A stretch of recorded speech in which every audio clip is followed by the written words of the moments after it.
Hello again. I cannot help wondering if I am the only person in Britain to notice that parliamentary democracy has now ended. Nobody else seems to talk about it, and I've seen nothing in the newspapers concerning this important matter either. It's all very puzzling. In the description to this video, I provide a link to the House of Commons library, which will enable anybody to download the document which proves what I am saying to publication of the House of Commons. I don't know what else I can say. People sometimes ask me for sources or reference.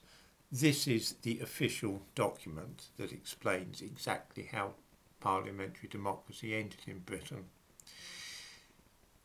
Until 9 months ago, the process for making a law in Britain, new law that is, was that somebody would introduce a bill which would be debated in the House of Commons, and then all the MPs would vote on it. The MPs are the people, of course, that you, the population, voted in as your representative.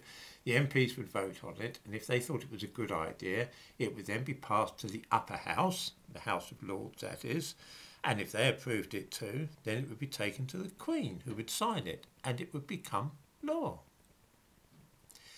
We have seen laws introduced in the last few months which close down churches, make it illegal for people to have their family come over for Christmas dinner, stop any public protests being allowed, give the police the power to order people to return at once to their homes, and 1,001 other things. Do viewers know how these laws have been made? In 1984, an act was passed called the Public Health Control of Infectious Diseases Act.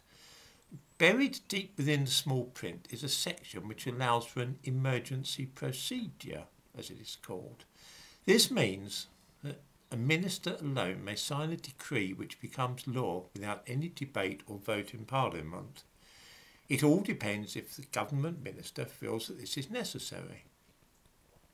All the various rules and regulations which the police are enthusiastically supporting are made like that, by simply using an obscure little law passed 36 years ago. But wait, I hear you say, surely Parliament gets to vote on all this and endorse it, doesn't it? Let me quote from the briefing paper to which I give a link. This is an official summary of the position, as I say, published by the House of Commons, not some nonsense from a mad old YouTuber, you will note. Ready? This may be found on page 8 of the document. MPs might not actually vote on regulations. The Speaker or Deputy Speaker can determine that there is enough support to pass regulations without a vote. In other words, the government promulgates a decree and the Speaker of the Commons can then decide that Parliament has no say in whether it becomes law. Surprised? Shocked? You should be. The government may now impose curfews, lock people up, or do literally anything else it wishes to do without MPs having any say about it at all. The only comparable situation I can think of is the Enabling Act, which became law in Germany after Hitler came to power. It gave the Chancellor the power to pass laws without consulting the Reichstag, the German Parliament. I can't remember offhand how that ended.